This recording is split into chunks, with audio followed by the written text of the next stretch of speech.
السلام علیکم ورحمۃ اللہ وبرکاتہ۔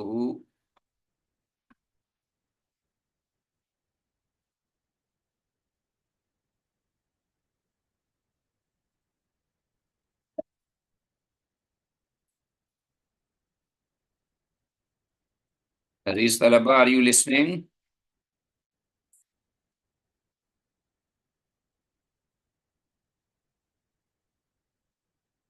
آر یو لسننگ عزیز طلبہ؟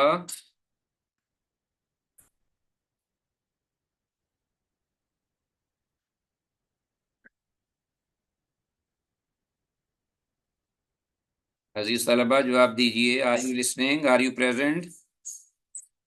اب ان میں جواب دے سکتے ہیں، ان کا بند کیا ہوا مائک بند کیا ہوا ہے تو بیٹا ان کا بند مائک نہیں نا بند کرنا، انہیں سوال بھی کرنا ہوتا ہے، کوئی جواب بھی رکھو لو بیٹا، وہ تو انہوں نے کچھ پوچھنا ہوتا ہے، وہ پہلی کلاس ہے۔ اگر بچہ وہ کھول دو مسئلہ نہیں، میں ان کو بند کر دیتا ہوں، وہ جو پیچھے اسپیکر ہوتا ہے نا اس کو آف کر دیتا ہوں۔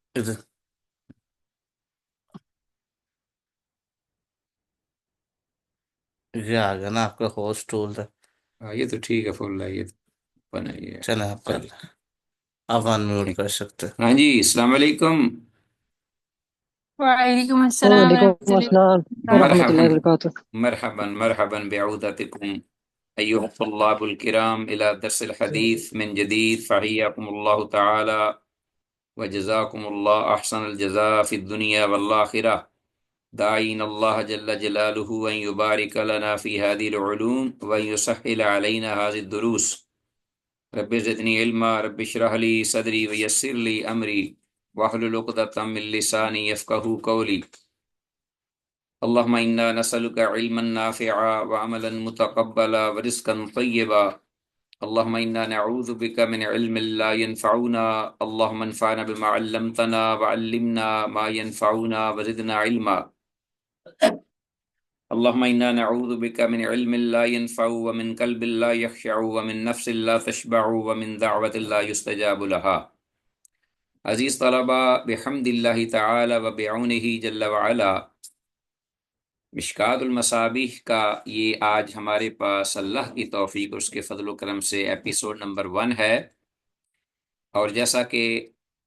ہمارا یہ معمول ہے کہ مشکات المصابیح کی احادیث کے ترجمے کو، اردو ترجمے پر ہم فوکس رکھتے ہیں، اور جو کوئی خاص عبارات یا خاص الفاظ ہوں جو قابل وضاحت ہوں ان کی قدر وضاحت بھی کیے دیتے ہیں، اور پھر ایک اور ہم بات وہ یہ کہ حدیث کی اسنادی حیثیت صرف اس کی نشاندہی کرنے پر اکتفا کرتے ہیں۔ تو آتے ہیں اللہ کی توفیق سے اور اس کی مدد سے، فضل و کرم سے، ہم آج آپ اپنا پہلا سبق اس سیمیسٹر کا اس کا آغاز کرتے ہیں، اور دیکھتے ہیں کہ اپنے اس ہمارے پہلے طے شدہ متعین جو سلیبس ہے اس میں اس سیمیسٹر کے لیے اس کی پہلی حدیث، اس سے ہم آغاز کرتے ہیں۔ 4770 ہے، یہ میں نے لکھا 72 ہے لیکن 70 سے ہم شروع کریں گے، اور یہ 4782 تک، اور ہمارے پاس الحمدللہ جو کتاب ہے وہ کتاب الآداب، یعنی چیپٹر کا نام کتاب الآداب ہے، اور اس کے ساتھ ہی جو باب ہے وہ ہے باب الاسماء، ناموں کے بارے میں، کون سے نام جو ہیں وہ رکھنا بہتر ہیں اللہ اور اس کے پیغمبر صلی اللہ علیہ وسلم کی ہاں انہوں نے ہماری رہنمائی فرمائی ہے کہ یہ نام جو ہیں وہ اچھے ہیں، بہتر ہیں، ان کو رکھنا چاہیے، کیونکہ اچھے ناموں کا اور کنیہ جو ہے ان کا شخصیات پر اثر ہوتا ہے۔ اسی طرح جو نام مناسب نہیں ایک صاحب ایمان کے لیے، آپ صلی اللہ علیہ وسلم ان ناموں کو یا جو کنیتیں جنہیں ہم کنیہ بھی کہتے ہیں اس کو آپ بدل دیتے تھے۔ تو اس سلسلے میں ہمارے پاس آج پہلی حدیث ہے۔ آپ کو نظر آ رہی ہے حدیث؟ نہیں سر۔ حدیث نظر نہیں آ رہی؟ اچھا، تو میں کوشش کیے دیتا ہوں انشاءاللہ۔ یہ اب دیکھیے، مجھے بتائیے گا ذرا۔ ہاں جی، جی استاد اب آ رہی ہے۔ اب نظر آ رہی ہے لیکن اب مجھے نظر نہیں آ رہی۔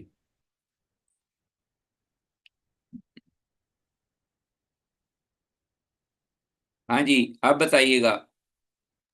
جی استاد آ رہی ہے۔ سب کو نظر آ رہی ہے؟ الحمدللہ۔ الحمدللہ۔ چلیں جی جی۔ شروع کرتے ہیں الحمدللہ۔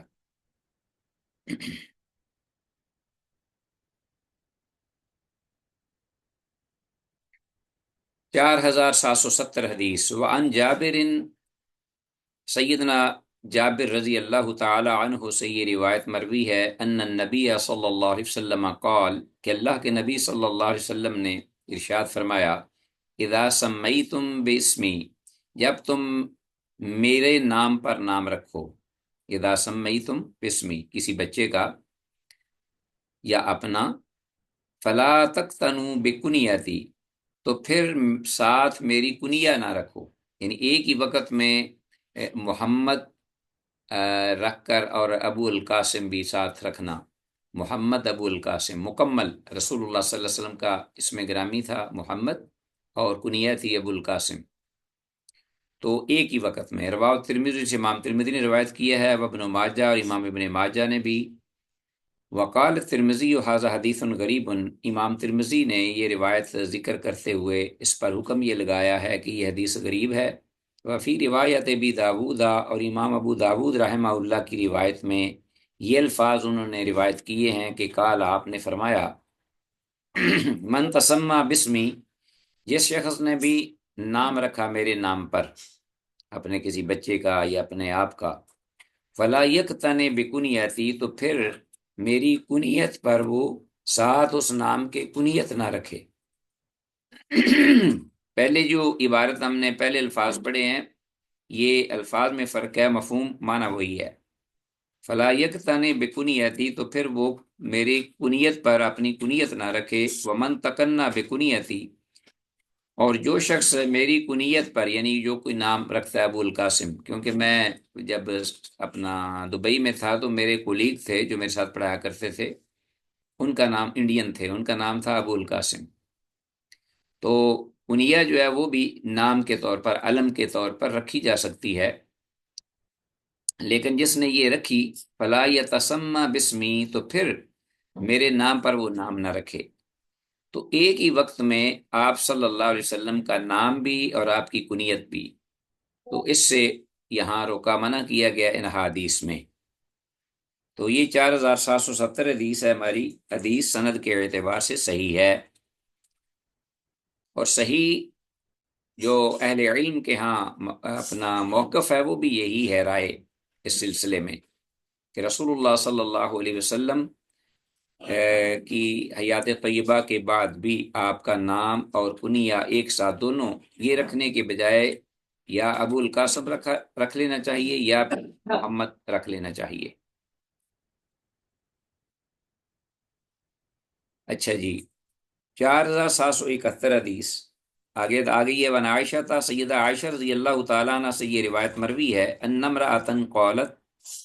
کہ ایک خاتون نے یہ کہا، یا رسول اللہ، اللہ کے رسول صلی اللہ علیہ وسلم، انی ولدت غلاما، کہ میں نے ایک بچہ جنا ہے، یعنی میرے یہاں ایک بچہ پیدا ہوا ہے، فسمیتہ محمدا، تو میں نے اس کا نام رکھا ہے محمد صلی اللہ علیہ وسلم، وکنیتہ ابو القاسم، جبکہ ساتھ ہی اس کی کنیہ جو ہے وہ میں ابو القاسم بھی رکھی ہے، فذکر لی انک تکرہ ذلک، اور مجھے یہ کہا گیا ہے کہ آپ اس بات کو ناپسند جانتے ہیں، فذکر علی انک تکرہ ذلک، کہ آپ اس بات کو ناپسند جانتے ہیں کہ آپ کا نام اور کنیہ ایک ساتھ رکھی جائے۔ فقال، تو آپ نے فرمایا، ملذی احل اسمی وحرم کنیتی، کون ہے وہ شخص جس نے جائز قرار دیا میرا نام رکھنا اور حرام قرار دے دیا میری کنیہ کو، میرا نام رکھنا جائز قرار دیا اور حرام قرار دیا میری کنیہ کو۔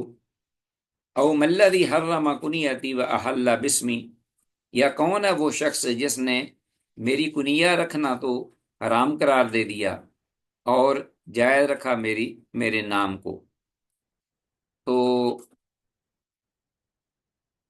اس حدیث کو رواہ ابو داود، اسے امام ابو داود نے روایت کیا ہے، وقال محی السنہ غریب، اور امام محی السنہ رحمہ اللہ یہ کہتے ہیں کہ یہ حدیث غریب ہے۔ امام ابو داود نے اس کو روایت کیا سنن ابی داود میں۔ 4771 حدیث ہے، سند کے اعتبار سے یہ حدیث ضعیف ہے کہ اس کی سند میں محمد بن عمران الحجبی، سند کے اندر محمد بن عمران الحجبی مستور راوی ہے، یعنی وہ واضح نہیں، کلیئر نہیں اہل علم کے ہاں اس کے احوال۔ تو انشاءاللہ آپ پڑھیں گے مصطلح الحدیث میں کہ مستور الحال، مجہول الحال، اس کا کیا مطلب ہے، کیا مفہوم ہے، اس راوی کو کہتے ہیں۔ تو جو موقف اوپر پہلی حدیث میں آیا ہے وہی موقف جو ہے وہ صحیح حدیث میں تھا، جبکہ یہ حدیث صحت کا اعتبار سے صحیح نہیں ہے، لہذا یہ قابل حجت نہیں۔ وعن محمد ابن الحنفیہ، نیکسٹ حدیث ہے 4772، وعن محمد ابن الحنفیہ، محمد بن حنفیہ، عن ابیہ رحمہ اللہ، اپنے والد سے روایت کرتے ہیں، اور ان کے جو والد ہیں باپ، انہوں نے یہ کہا، کہا قل تو کہ میں نے کہا یا رسول اللہ، اللہ کے رسول صلی اللہ علیہ وسلم،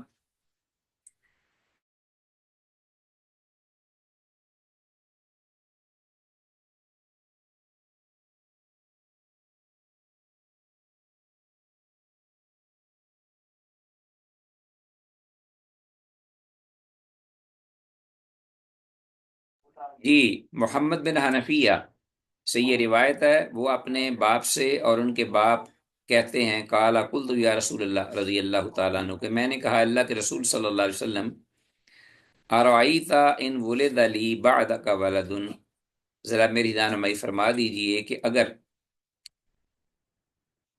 بچہ پیدا کیا جائے میرے لیے آپ کے بعد، یعنی میرے ہاں بچہ پیدا ہو آپ کے بعد، یعنی آپ کی وفات کے بعد،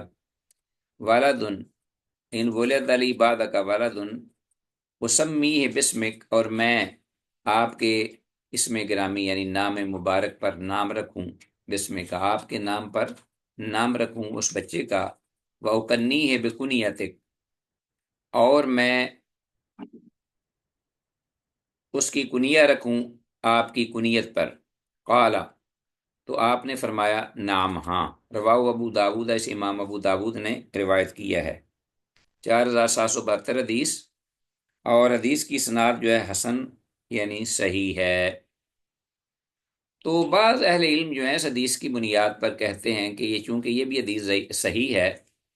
کہ آپ صلی اللہ علیہ وسلم کی وفات کے بعد، دنیا سے جانے کے بعد، یہ دونوں ایک ساتھ جو ہے وہ نام بھی آپ کا اور آپ کی کنیہ بھی ایک ساتھ رکھنا جائز ہے، جبکہ جہاں ممانعت آئی ہے اوپر کہ ایک ہی وقت میں آپ کا نام بھی اور ایک ہی وقت میں آپ کی کنیہ بھی، یہ آپ صلی اللہ علیہ وسلم کی حیات طیبہ کے ساتھ خاص ہے۔ یعنی آپ نے جو بات فرمائی تھی وہ تھی کہ میری موجودگی میں، کہ ابھی میں موجود ہوں اور میرا نام بھی اور میری کنیہ بھی ایک ساتھ نہ رکھی جائے۔ تو جن میں ممانعت ہے اس میں آپ کی زندگی، آپ کے حیات طیبہ سے تعلق ہے معاملہ، اور جہاں اجازت ہے دونوں چیزوں کے ایک ساتھ رکھنے کی تو اب رکھنے میں کوئی حرج نہیں۔ بہرحال واللہ اعلم وعلم بالصواب، اگر آدمی، بہتر یہی ہے اور اسی میں یہ احتیاط ہے کہ اگر آپ کا نام رکھتا ہے تو کنیہ نہ رکھے، اور اگر کنیہ رکھتا ہے تو نام نہ رکھے، تو یہ زیادہ احتیاط کے لائق ہے بات۔ 4472 حدیث کی سند صحیح ہے۔ آگے ہے 4473، 4773 حدیث، وعن انس بن مالک، انس بن مالک رضی اللہ تعالیٰ عنہ سے روایت ہے، قال وہ کہتے ہیں کنانی رسول اللہ صلی اللہ علیہ وسلم ببقلۃ کنت اجتنیہا، کہ رسول اللہ صلی اللہ علیہ وسلم نے میری کنیہ رکھی، اللہ کے رسول صلی اللہ علیہ وسلم نے میری کنیہ رکھی، ببقلۃ ایک بقل یعنی ایک اپنا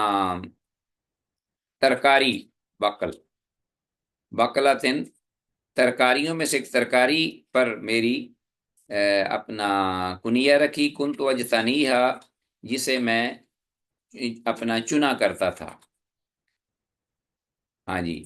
ترکاری سے مراد یہاں بوٹی بھی ہو سکتا ہے، بوٹی یعنی کوئی جو کہ میں انہیں کاٹتا تھا یا زمین سے اسے نکالتا تھا یا اکھیڑتا تھا، چنا کرتا تھا یا اس کا پھل اتارا کرتا تھا، تو اس پر آپ صلی اللہ علیہ وسلم نے، چونکہ یہ میرا کام تھا زیادہ تر، تو اس لیے شہرت کے طور پر آپ نے میری کنیہ جو ہے وہ رکھی۔ اور جیسا کہ بعض ترجموں میں یہ بھی لفظ آئے ہیں کہ آپ نے ابو حمزہ کنیت رکھی ببقلتن۔ بہرحال حمزہ جو ہے اس کا حاموزہ، حاموزہ یا موضوع حمازتن، یہ لفظ آتا ہے عربی زبان میں۔ ابو حمزہ اگر ہو تو اس کا معنی ہوتا ہے سخت ہونا، یا حمزہ ضرب یضرب ہو تو الشفرۃ، چھری کو تیز کرنا، یہ اپنا بھی معنی ہے اس کا۔ لیکن دیکھتے ہیں کہ اس کی سند رواہ ترمذی سے امام ترمذی نے روایت کی ہے، وقال ھذا حدیث، امام ترمذی نے اس کو روایت کر کے کہا ہے کہ یہ حدیث ایسی ہے کہ لا نعرف الا من ھذا الوجہ، کہ ہم اسے اس سند کے علاوہ اور اس طریق کے علاوہ اور کسی سند یا طریق سے نہیں جانتے۔ وفی المصابیح صححہ، اور مصابیح میں ہے کہ صححہ، انہوں نے اس کو صحیح قرار دیا۔ ٹھیک ہے جی، صاحب المصابیح نے انہیں صحیح قرار دیا ہے، جبکہ امام ترمذی رحمہ اللہ کہتے ہیں کہ ہم اس کو اس طریق کے علاوہ نہیں جانتے، نہ پہچانتے ہیں۔ تو بہرحال اہل تحقیق کے یہاں یہ حدیث جو حضرت انس بن مالک رضی اللہ عنہ کی ہے، یہ حدیث انتہائی ضعیف ہے، 4773 حدیث۔ اور اس میں اس جابر جوفی سند کے اندر ایک ضعیف راوی ہے جو کہ رافضی بھی ہے، مدلس بھی ہے اور ضعیف بھی ہے۔ ٹھیک ہو گیا جی، تو لہٰذا یہ صحت کے اعتبار سے ضعیف روایت ہے، لہٰذا یہ حجت نہیں۔ باقی اس کا مفہوم کیا ہے اس حدیث کا، اس میں سمجھتا ہوں کہ کوئی کسی کوئی خلاف نہیں، نہ ہی ہو سکتا ہے کہ اگر کوئی شخص فصل کاٹتا ہے بہت زیادہ، یا باغبانی کرتا ہے بہت زیادہ، یا یہ ہے کہ وہ کاشتکاری کرتا ہے بہت زیادہ، تو اس کے نام پر کوئی یا کوئی بوٹیاں خاص طور پہ کوئی بوٹی یا کوئی اپنا سبزی وغیرہ خاص طور پہ اگاتا ہو بہت زیادہ کثرت سے، تو اس کے نام پر شہرت کے اعتبار سے کنیہ رکھ دی جائے۔ جیسا کہ حضرت ابو ہریرہ رضی اللہ عنہ کا اصل نام مبارک جو تھا عبد الرحمن بن صخر تھا، صحیح قول کے مطابق، لیکن وہ چونکہ بلیوں سے بڑا پیار محبت کرتے، تعلق رکھتے تھے، تو رسول اللہ صلی اللہ علیہ وسلم نے ابو ہریرہ ان کا نام رکھ دیا۔ تو کسی بھی کام یا شغل یا پیشے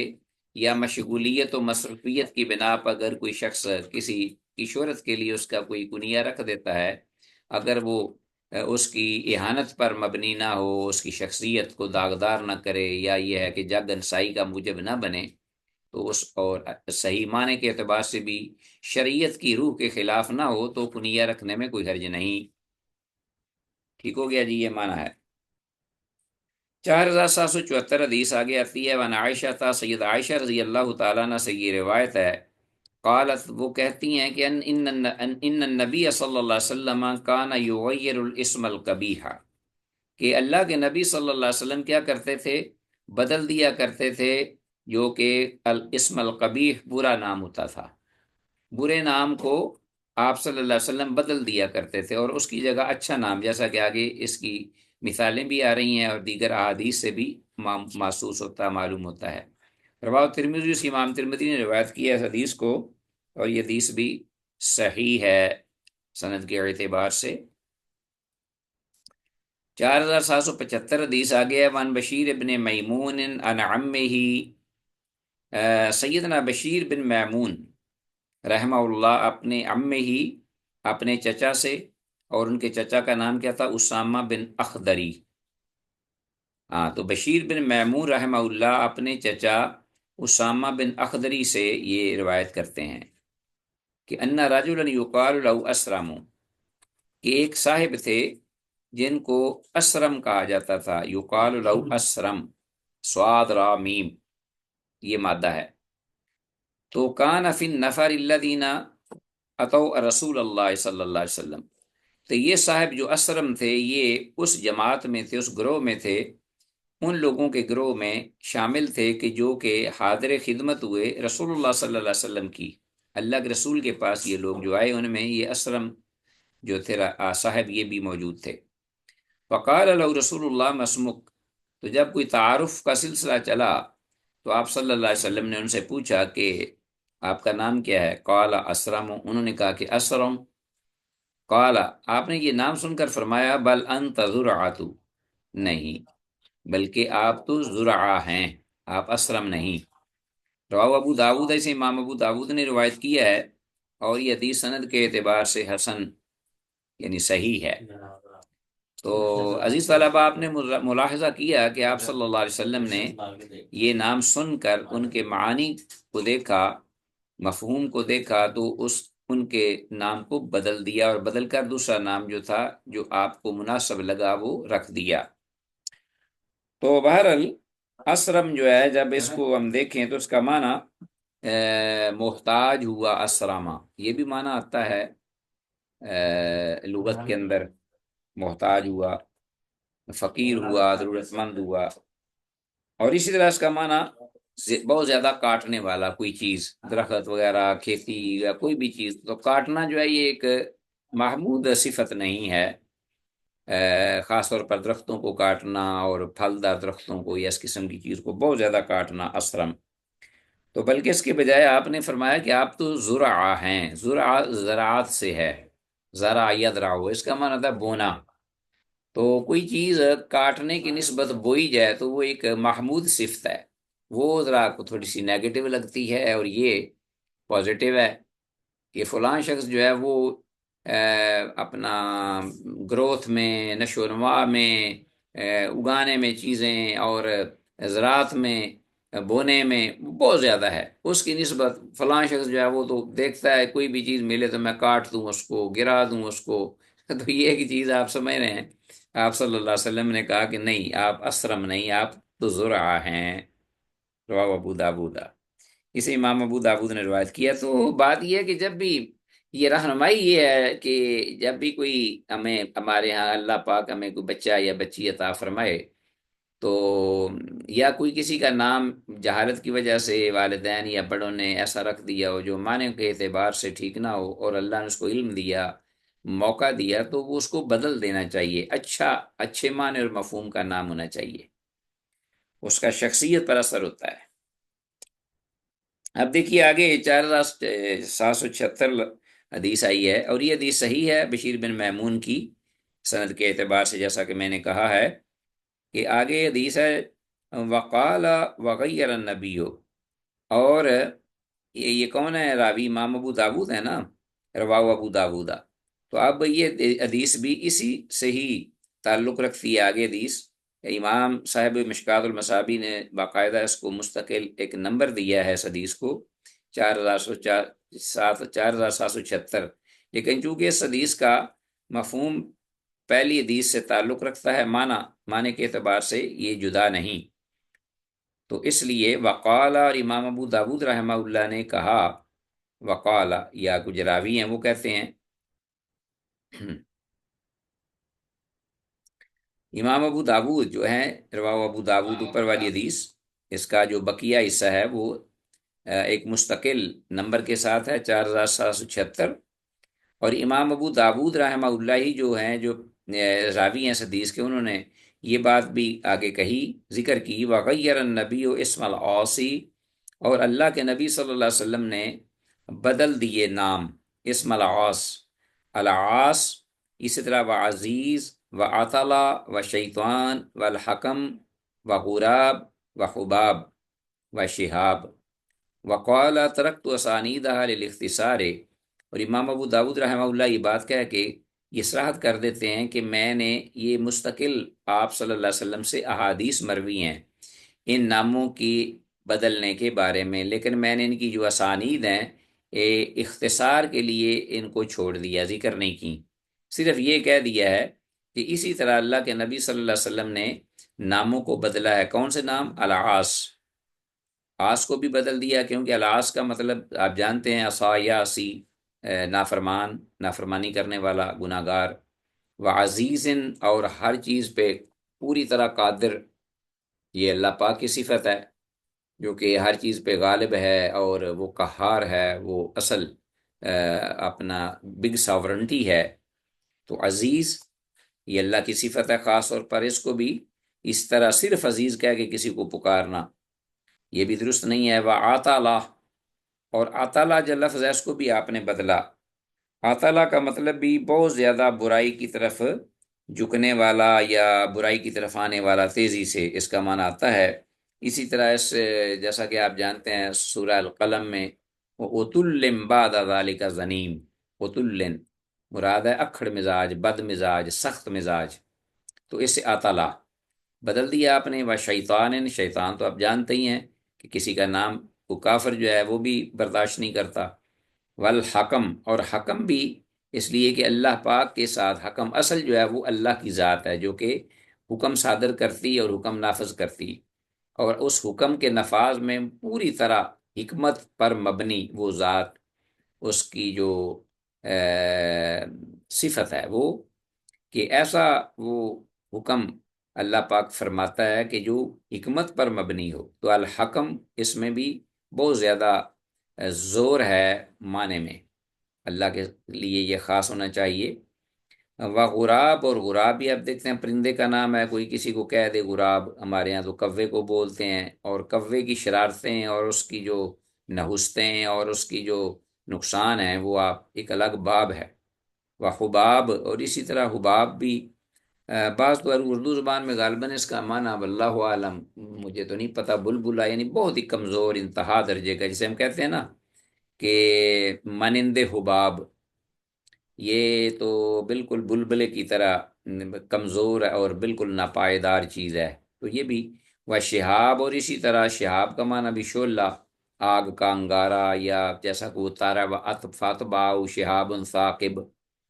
تو یہ بھی اس میں بھی عنصر آگ کی آمیزش ہے، وہ بھی ٹھیک نہیں۔ وقال ترکت اسانید اہل الاختصار،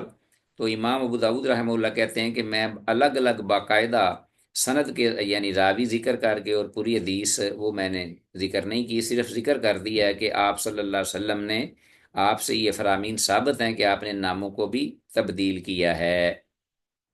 لو جی 4776 حدیث، تو یہ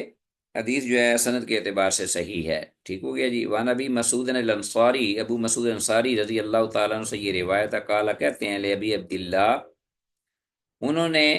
ابو عبداللہ سے یہ کہا، یا راوی کو شک ہو گیا ہے روایت کرنے والے نے کہ او قال ابو عبداللہ لابی مسعود، یا یہ کہ ابو عبداللہ نے ابو مسعود سے یہ کہا، ٹھیک ہو گیا جی۔ ابو عبداللہ نے مسعود سے، یا ابو مسعود نے ابو عبداللہ سے یہ بات کہی، ما سمعت رسول اللہ صلی اللہ علیہ وسلم یقول فی زعامو، ہاں جی، کہ آپ نے کیا سنا، کیا کچھ سنا آپ نے اللہ کے رسول صلی اللہ علیہ وسلم سے جو کہ آپ فرما رہے تھے فی زعامو، زعامو لفظ کے بارے میں، زعامو کہ لوگوں نے گمان کیا، یوں گمان کیا، یوں کہا، یوں گمان کیا، تو آپ کا کیا خیال ہے، آپ نے کیا سنا؟ یہ ابو مسعود انصاری رضی اللہ عنہ، انہوں نے ابو عبداللہ سے یہ بات کہی، یا یہ کہ ابو عبداللہ نے ابو مسعود انصاری رضی اللہ عنہ سے یہ پوچھا؟ تو چونکہ شک ہو گیا راوی کو، اس لیے انہوں نے اسی طرح ذکر کر دیا ہے کہ آپ نے کیا سنا اللہ کے رسول صلی اللہ علیہ وسلم کو فرماتے ہوئے فی زعامو، اس لفظ کے بارے میں، زعامو، زعامو کا معنی ہے کہ لوگوں نے گمان کیا، لوگوں کا خیال ہے۔ تو قال، آگے سے انہوں نے آگے جواب دیا، یا ابو مسعود ہیں یا ابو عبداللہ ہیں جو بھی ہیں، انہوں نے یہ کہا کہ سمیت رسول اللہ، میں نے رسول اللہ صلی اللہ علیہ وسلم کو یہ فرماتے سنا، یقول، آپ فرما رہے تھے، بیس مطیت الرجل، ہاں جی، رواہ ابو داود وقال ان ابا عبداللہ حذیفۃ، بیس مطیت الرجل،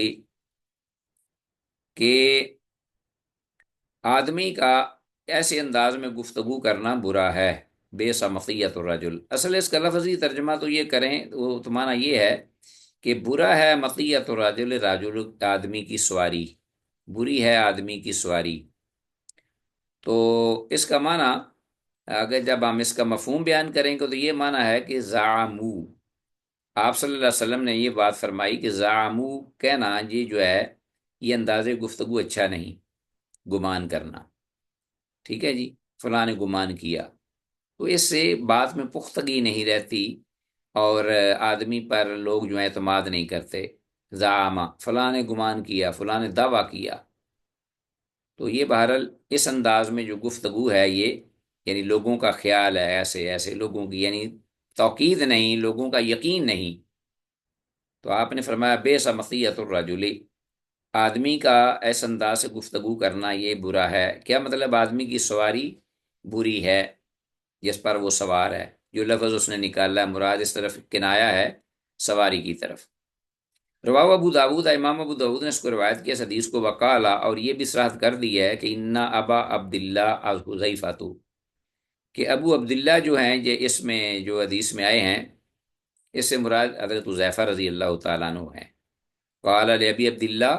او قال ابو عبداللہ، یعنی اصل آپ کہہ سکتے ہیں ان ابی مسعود الانصاری قال لحذیفہ او قال حذیفہ تو لابی مسعود، تو انہوں نے اثرات کر دی یہاں ابو عبداللہ سے مراد یہ کنیہ ہے ابو عبداللہ۔ تو یہ بھی معلوم ہوا حدیث ذکر کرنے سے کہ یہاں کنیہ جو ہے وہ ذکر کی گئی ہے ابو عبداللہ، تو یہ کنیہ جو ہے یہ رکھنا درست اور صحیح ہے۔ 4778، تو یہ حدیث جو ہے اپنا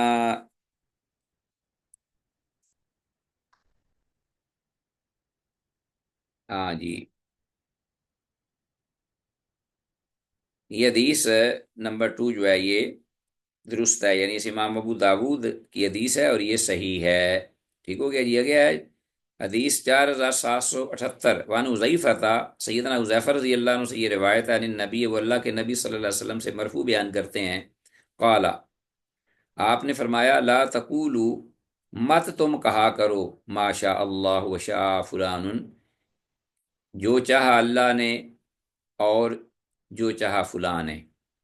یہ ایسے نہ کہا کرو، یہ الفاظ صاحب ایمان کے شیا نشان نہیں، ولیکن قولو، مگر لیکن یہ تم کہا کرو، ما شاء اللہ ثم شاء فلان، کہ جو اللہ چاہے اور پھر اس کے بعد جو فلان چاہے، تو ثم جو ہے اس کا فاصلہ ہو جائے گا، خالق اور مخلوق میں فرق ہو جائے گا۔ اگر ہم ثم نہ لگائیں اور واو لگا دیں مائیت کی یا عطف کی، تو اس کا معنی ہوگا کہ اللہ کی مشیت، اللہ کا چاہنا اور مخلوق کا چاہنا ایک جیسا ہوا، تو یہ شرک یا میزش، اس سے بچنا مراد ہے۔ ثم شاء فلان، رواہ احمد و ابو داود، اس امام احمد اور امام ابو داود نے روایت کیا ہے اس حدیث کو اپنی اپنی کتب حدیث میں۔ تو یہ حدیث جو ہے یہ حدیث حسن ہے، یعنی صحیح ہے، سند کے اعتبار سے صحیح ہے۔ آگے ہے وفی روایت منقطعا، اور ایک روایت میں جو کہ منقطع حیثیت سے روایت کی گئی ہے، منقطع ہے، اس میں اس کی سند میں انقطاع ہے، کالا، کہ فرمایا لا تقولوا ما شاء اللہ، کہ تم یہ الفاظ نہ کہو جو اللہ چاہے، وشاء محمد، اور جو محمد چاہے، وقولوا، اور یہ کہو ما شاء اللہ وحدہ، جو اللہ اکیلا چاہے، یعنی محمد صلی اللہ علیہ وسلم کو بھی اس میں شریک نہ کرو اللہ کی مشیت میں، وہ الگ ہیں، وہ خالق حقیقی ہیں اور محمد رسول اللہ مخلوق ہیں۔ رواہ فی شرح سنہ، اسے امام شرح سنہ، امام بغوی رحمہ اللہ نے شرح سنہ میں اس کو روایت کیا ہے۔ تو یہ حدیث بھی حسن ہے، سند کے اعتبار سے صحیح ہے، یعنی اس کا منقطع ہونا اور اس مفہوم کے اعتبار سے رواہ فی شرح سنہ حسن ہے، اس لیے کہ انقطاع کے باوجود اس کے جو شواہد ہیں وہ ہیں۔ ایک تو پچھلی حدیث جو ہے یہ بالکل اس کی لا تقولوا ما شاء اللہ وشاء فلان، یہ بھی اس کی ایک کرتی ہے اپنا تائید، اس کی مؤید ہے، اس کی شاہد ہے، لا تقولوا ما شاء اللہ وشاء فلان ولکن قولوا ما شاء اللہ ثم شاء فلان، مفہوم کے اعتبار سے یہ حدیث بھی اس کی اور دیگر احادیث میں بھی اس کے شواہد یا اس کی تائید ہوتی ہے۔ ٹھیک ہو گیا جی؟ تو اس اعتبار سے یہ حدیث منقطع تو ہے یہ سند کے اعتبار سے، لیکن مفہوم کے اعتبار سے ٹھیک ہے۔ ٹھیک ہے جی؟ امام نسائی نے بھی عمل یوم واللیلہ میں اس کو روایت کیا ہے، اور السنن الکبریٰ میں بھی، اور امام نسائی کی جو یہ روایت ذکر کرتا ہے عمل الیوم واللیلہ اور السنن الکبریٰ میں، وہ سند صحیح ہے۔ تو معلوم ہوا کہ صحیح سند کے ساتھ بھی یہ الفاظ جو ہیں مذکور ہیں، مروی ہیں۔ ٹھیک ہو گیا۔ آگے جی ہمارے پاس حدیث ہے 4780، حدیث آ گئی، وان ہو، اور انہی سے ہی کون ہے اوپر ابھی؟ سیدنا حذیفہ رضی اللہ تعالیٰ عنہ سے یہ روایت ہے، نبی و اللہ کے نبی صلی اللہ علیہ وسلم سے مرفوع روایت کرتے ہیں، قال، آپ نے فرمایا، لا تقول للمنافق سید، منافق کو یہ سید کا لفظ نہ دو، خطاب یا لفظ کہہ کے سید کہہ کے نہ پکارو، سردار، فَإِنَّهُ إِن يَكُ سَيِّدًا فَقَدْ أَسْخَطْتُمْ رَبَّكُمْ، ہاں، تو بے شک اگر وہ این یا کو سیدن، وہ سید ہوا، تو پھر اس طرح تم نے اپنے پروردگار کو ناراض کر دیا۔ رواه ابو داود، اسے امام ابو داود نے روایت کیا ہے 4780۔ ہاں جی، حدیث کی سند انتہائی ضعیف ہے، اس لیے انتہائی تو نہیں کہہ سکتے، آپ کہتے ہیں بس ضعیف ہے، اس لیے کہ اس میں قتادہ مدلس اور عنان ہیں، اور امام حاکم رحمہ اللہ کے نزدیک بھی ایک اس کا شاہد ہے، وہ بھی ضعیف ہے۔ تو بہرحال لا تقول للمنافق سید، صحت کے اعتبار سے یہ حدیث جو ہے یہ معیار، صحت کے معیار کو نہیں پہنچتی، ضعیف ہے، قتادہ مدلس اور عنان کی وجہ سے۔ تو بہرحال منافق کو سید کہنا یہ زیب نہیں دیتا صاحب ایمان کو، مفہوم میں کوئی شک نہیں اس میں۔ آگے الفصل الثانی، دوسری فصل ہے عزیز طلباء اسی باب کی، ان عبد الحمید بن جبیر بن شیبہ، عبد الحمید بن جبیر بن شیبہ سے یہ روایت مروی ہے، قال، کہتے ہیں، جلست الی سعید بن المسیب، کہ میں سعید بن مسیب رحمہ اللہ جلیل القدر تابعی ہیں، ان کے پاس بیٹھا ہوا تھا، فحدثنی، تو انہوں نے مجھے یہ حدیث بیان کی یا بات میرے سامنے انہوں نے ذکر کی کہ ان جدہ حزنن، کہ ان کے جو دادا تھے حزن، ان کے دادا حزن جو تھے، قادم علی النبی، اللہ کے نبی صلی اللہ علیہ وسلم کی خدمت میں حاضر ہوئے، فقال، تو آپ نے فرمایا، مسمو کا، آپ کا نام کیا ہے؟ قال اسمی حزن، انہوں نے آگے سے میرے دادا نے کہا کہ یہ میرا نام تو حزن ہے۔ قال، آپ نے فرمایا، بل انت سہل، نہیں نہیں، بلکہ آپ تو سہل ہیں۔ قال ما انا بمغیر اسما، آگے وہ کہتے ہیں، یعنی میرے دادا، انہوں نے کہا کہ ما انا بمغیر اسما سمانی ہے، ابھی میں اپنے اس نام کو نہیں بدلنے والا جو میرے باپ نے میرا نام رکھ چھوڑا ہے۔ عجیب بات ہے، رسول اللہ صلی اللہ علیہ وسلم کے یہ بات کہنے کے باوجود انہوں نے آگے سے اس بات کو اس انداز سے لیا کہ میرے باپ نے چونکہ میرا نام یہ رکھا ہے لہٰذا میں اس کو بدلوں گا نہیں، نہ بدلنے والا ہوں۔ قال ابن المسیب، تو سعید بن مسیب رحمہ اللہ یہ کہتے ہیں آگے سے، فما زالت فینا الحزونۃ بعد، پھر اس کے بعد انہوں نے نام تو نہیں بدلا، لیکن ہمیشہ ہمارے اندر، ہمارے خاندانی جو ہے سلسلہ، اس میں سختی جو ہے وہ رہی، برقرار رہی، سختی ہماری ختم نہ ہوئی۔ آپ نے تو کہا تھا بل انت سہل، بلکہ آپ تو بڑے سہل اور نرم طبیعت والے، یہ کہو آپ کا نام ہونا چاہیے۔ حزن کو چھوڑ دیں، یہاں حزن سے مراد سخت مزاج اور اپنا تنگ مزاج، حزونت سے ہے، سختی ہمیشہ برقرار رہی۔ امام بخاری نے اس کو روایت کیا ہے۔ اور اس کے بعد حدیث آتی ہے، وان ابی وہب بن الجشمی، وہب بن جشمی